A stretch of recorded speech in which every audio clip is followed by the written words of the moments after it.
Good morning student. आशा करती हूँ कि आप सब बहुत अच्छे होंगे, स्वस्थ होंगे। बच्चों, आज हम कक्षा छठवीं का पाठ 13 पढ़ने वाले हैं। ठीक है बच्चों, पाठ 13 का नाम है आलसी राम। ठीक है बच्चों, तो इस पाठ की कहानी को चलिए हम पढ़ते हैं और आप लोग एक बार इस पाठ को स्वयं से भी पढ़िएगा। ठीक है बच्चों, पूरे पाठ को पढ़ेंगे तो और ज़्यादा अच्छे से आप लोगों को स्टोरी कहानी समझ में आएगी। तो चलिए देखते हैं बच्चों, इस पाठ में क्या बताया जा रहा है। अंगद उसका नाम था, है ना। अंगद उसका नाम था। यथा नाम तथा गुण, मतलब वो जैसा नाम था वैसे ही उसका गुण था।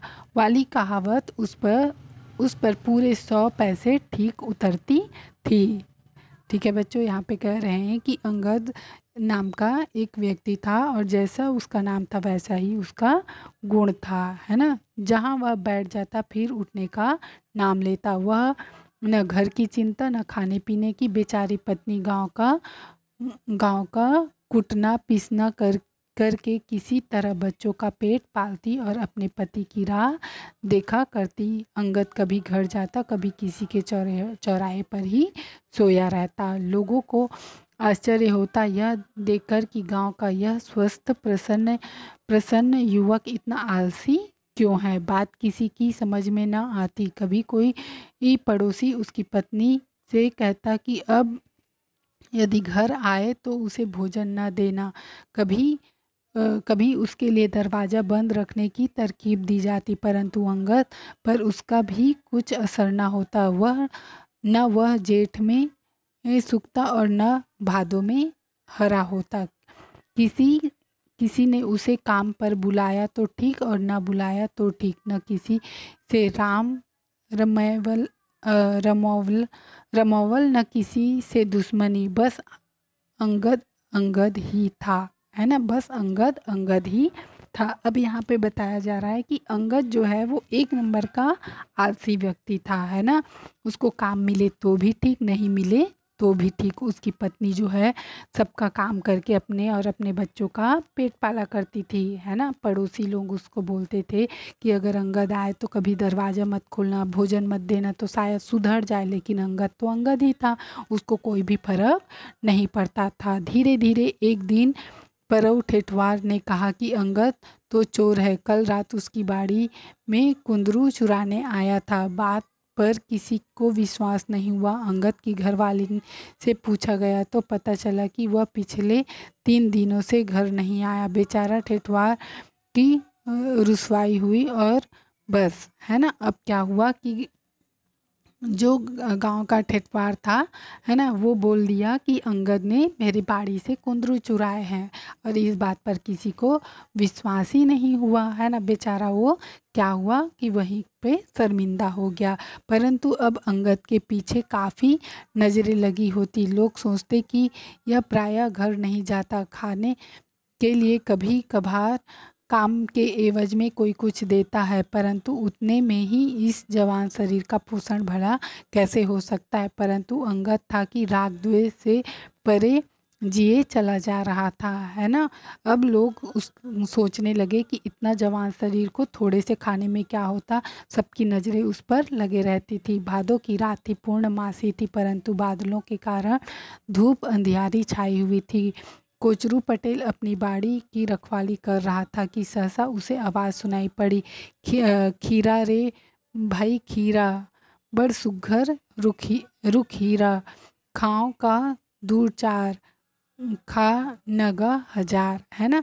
मतलब यहाँ पे जो है वो क्या कर रहा था, कोचरू पटेल जो है वो अपनी बाड़ी की रखवाली कर रहा था। तो उसे अचानक ही एक आवाज़ सुनाई दी, खीरा रे भाई खीरा, बड़ सुघर सुघर रुख खीरा, खाओ का दू चार, खानगा हजार, है ना। उसके बाद कुछ खीरे तोड़कर खाए और फिर सन्नाटा छा गया। उपयुक्त कथन का आशय यह है कि खीरे के अनमोल पेड़ मैं 2-4 खा लूँ क्या, है ना। यहाँ पे इसका अर्थ है। ठीक है बच्चों, और क्षणिक अंतराल से ही वह आवाज़ फिर गूंजी, फिर एक एक क्या हजार फल खा लो ना।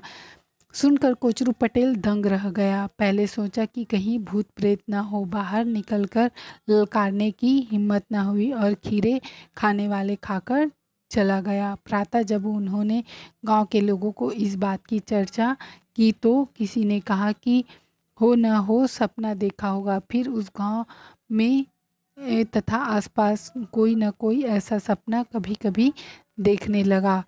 मांग आ गया।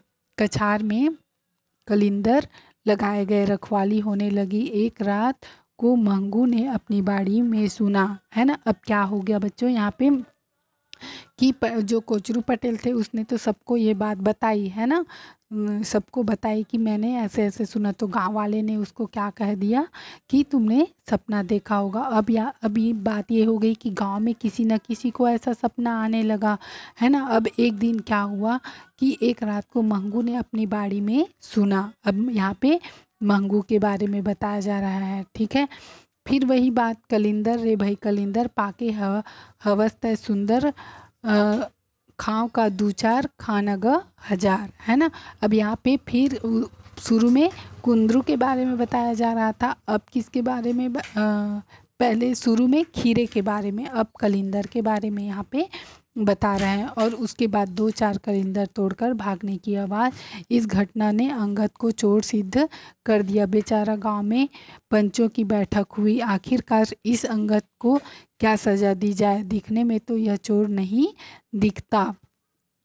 पंच साहब ने पूछा अंगद से, तुमने चोरी की या नहीं।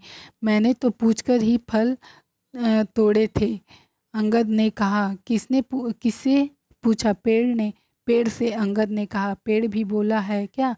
अंगद ने इसका कोई जवाब न दिया। काफ़ी सोच विचार के बाद अंगद की सज़ा तय हुई, जो गुप्त रखी गई। दूसरे दिन कोचरू पटेल की बाड़ी में गांव के लोग इकट्ठा हुए। अंगद को एक रस्से से बांधा गया और आहिस्ते से कुएं में उतारा गया। जब अंगद पानी की सतह पर पहुंचा तो ऊपर से एक आवाज़ दी, कुआं रे भाई कुआं, तोर नाम ले कांपे रुआं, डुबकिन खवाओं का दू चार खवा नग हजार, है ना। अब उसके बाद अंगद को दो चार डुबकियां लगाई गई और पूछा गया, क्यों अंगद, अब जी भरा या नहीं। अंगद ने क्षमा प्रार्थना की। उसे ऊपर लाया गया। लोग खूब हंसे। अंगद चुप, शर्म से उसके सिर नीचे झुक गया, है ना। अब यहाँ पे बताया जा रहा है कि अंगद को क्या सज़ा दी गई। उसको कुएं में उतारा गया। और जैसे वह बोलता था खीरे के बारे में, कलिंदर के बारे में कि मैं कितना खाऊं, है ना, खाओ दो चार हजार, ऐसे करके जब बोलता था वही चीज़ अब अंगद के सज़ा के रूप में आ गई, है ना, और उसको सज़ा दी गई। ठीक है बच्चों। फिर तो अंगद काम में जुटा, सो जुटा ही रहा। पत्नी खुश, बच्चे खुश और सारा गांव खुश। परंतु अब भी अंगद आलसी राम के नाम से पुकारा जाता है ना। उसके बाद जब उसको अंगद को सज़ा दी गई तो उसके बाद वो सुधर गया और काम करने लगा। किंतु इसके बाद भी उसका नाम क्या पड़ गया, आलसी राम ही पड़ गया। जबकि वह रात दिन काम में लगा रहता। अंगद को अपने इस नाम की भी परवाह नहीं थी। मानो वह अपने भूतकाल को भूल गया और जुट गया था स्वर्ग बनाने में अपने गांव को, अपनी धरती को, है ना। अब अंगद को उस नाम से कोई फ़र्क नहीं पड़ता था और वह अपने काम को बहुत ईमानदारी से करने लगा था। ठीक है बच्चों, आशा करती हूँ कि आप लोगों को यह चैप्टर बहुत अच्छे से समझ में आया होगा। नीचे शब्दार्थ दिया हुआ है, उसको आप लोगों को कॉपी में कंप्लीट करना है। अभ्यास प्रश्न मैं आप लोगों को लिखवाऊंगी। ठीक है बच्चों, आज के लिए बस इतना ही। थैंक यू बच्चों।